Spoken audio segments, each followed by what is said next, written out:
Alrighty, lads, what's up? You with Budget Monk? There she is, boys. There she is, the Roman Empire.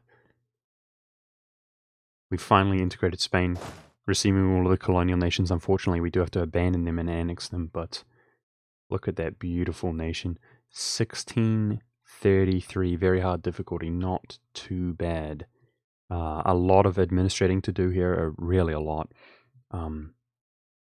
I literally formed Rome and paused the game and ended the stream at that point. So, thankfully, we are now, as we have been removed from the Holy Roman Empire. That is my strategy, the most clutch thing of all. We now are imperial government rank, desperately needed for the states, and truly, truly awesome. That's really cool. I love this. It looks beautiful. Now, the year is 1633. The last thing we were waiting on was integrating Spain. And I remember in my normal difficulty game that I had sleazed my way all out to India already. So my concern is that I am behind schedule here, but as I've said before, we kind of overkilled the first game, so I just hope that we're on pace and we can pull this off. A lot of territory, which is not cored up, is you do not need to core up the provinces required to form Rome. And as the next phase, now that we're outside of the empire, we can move our capital. We need to move our capital to the New World so that colonial nations do not exist and therefore accept all these different kind of cultures. We need to own it directly so we can convert them up.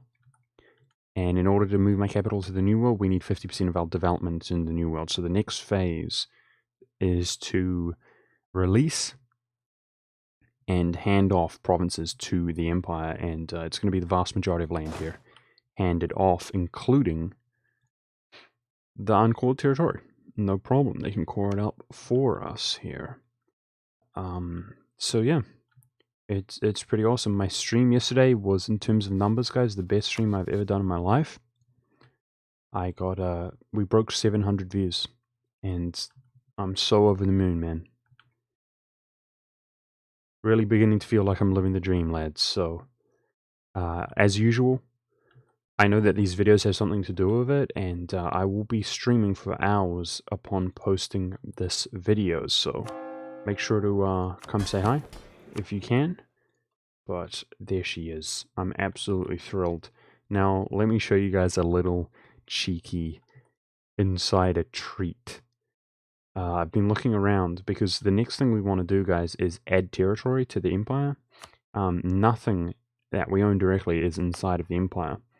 So beginning by provinces which are adjacent to the empire, we add land strategically, of course, missing our capital city, so that we can move our capital city, because you can't move your capital in or out of the empire, so it has to remain out of the empire.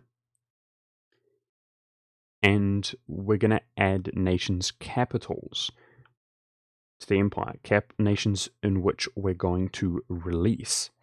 So I was studying up a little bit, looking around at the different tags. Is quite of the territory here is Roman, and therefore even tags that exist until the end of the game don't exist inside of a Roman culture.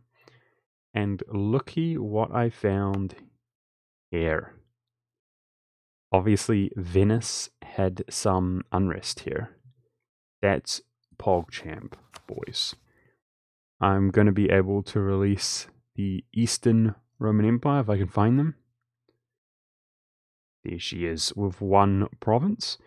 And yeah, one thing that's really important is that we really feed nations that are small Roman culture, so that they're kind of juiced up on Roman culture, and as it's going to be of a different group, they will accept the culture. And that's important, because let's say we release the Ottomans and we just give them this territory up here, they might not accept it, and they might actually convert it back. We've seen that happen before, which is really annoying. So I'm going to release Byzantium here, and obviously he will accept Roman if we feed him up on that, and that's exactly what I plan to do. But Byzantium, guys, is a good tag for sure, because we know he's going to take religious, they always do, and they have the missionary strength. So that's really cool. I'm going to feed Byzantium, I'm going to release him and feed him out here, and then probably he's going to be continued to, yeah, I don't know, feed into Iberia or Iran, this kind of Persian region. But what I was thinking is, if we look at regions, I can release the Ottomans inside of Europe. So what we could do is we could, well, actually, that's playing with fire, because they have core outside of Europe as well.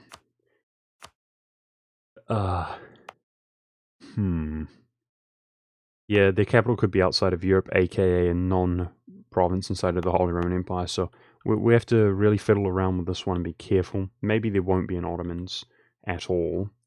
But my plan was to, yeah, release Byzantium with the majority of land, and then have the Ottomans exist like sort of here, and we can feed them down this way, and at least they will partially accept all of this stuff.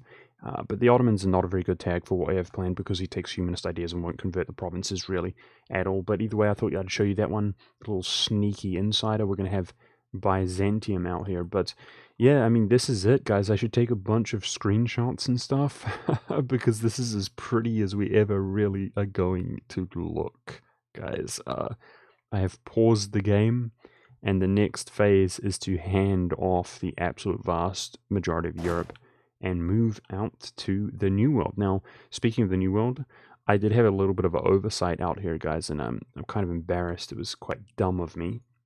But the plan is to move our capital to the Caribbean, like I said previously. Problem is, though, guys, I cannot state up the Windward Islands, and therefore I cannot make it my capital city because of the uncored provinces. Now, if I do core up these provinces, we're going to form a colonial nation. See what I'm saying? So that's really awkward. I do have an easy solution, which is I'm going to hand all of the Windward Islands off, apart from this one province, to New Granada, and that way I can state this up in court and make this my capital city. But we're gonna lose all of this development, and we're gonna have to re-annex that at a later date. So that's unfortunate. Alternatively, guys, I do have a little cheeky tactic here. I'm not sure. I've done it before, but it's very difficult to pull off.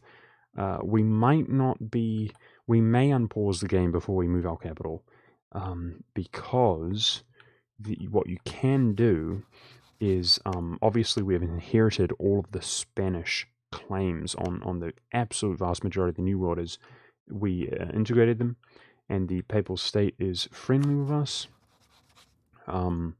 Positive relations, so he's given us all of the claims everywhere, and that means you get casus belli on all this land. Now, unfortunately, if we release New Spain, he's going to form Mexico, for example, and then you do not have that CB against Mexico, which is really unfortunate. But there is some cheeky little tactic that can be pulled off, and that is that you can...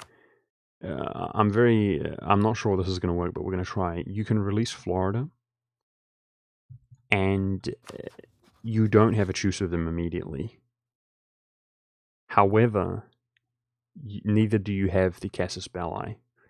But what I'm going to try to do is maybe on the 31st, we will release him and let one day go past, and we're going to see if it allows us to go in and use that CB, which I think has like 50% war score cost or something, guys, and annex Florida.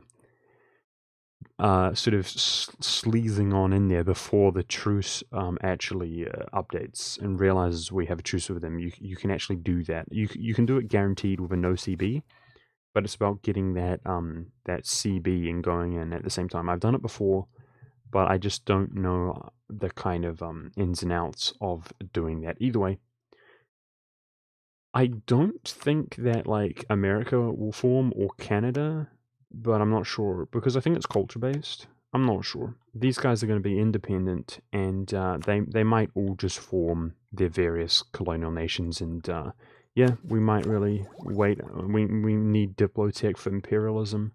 That's how it might go down.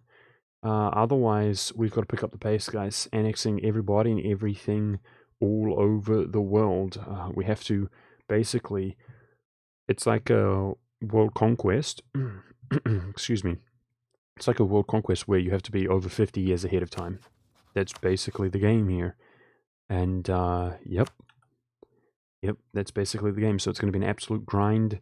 Make sure to come say hi to me, guys. I do fear that sort of the best is perhaps behind us. But probably, again, we'll pick up viewers and stuff like that when I get nearer to the end of the run, because the rest is a big grind. But I'm going to be here day in, day out. I'm going to be grinding away. So come keep me company. Thanks for watching, guys. Appreciate you.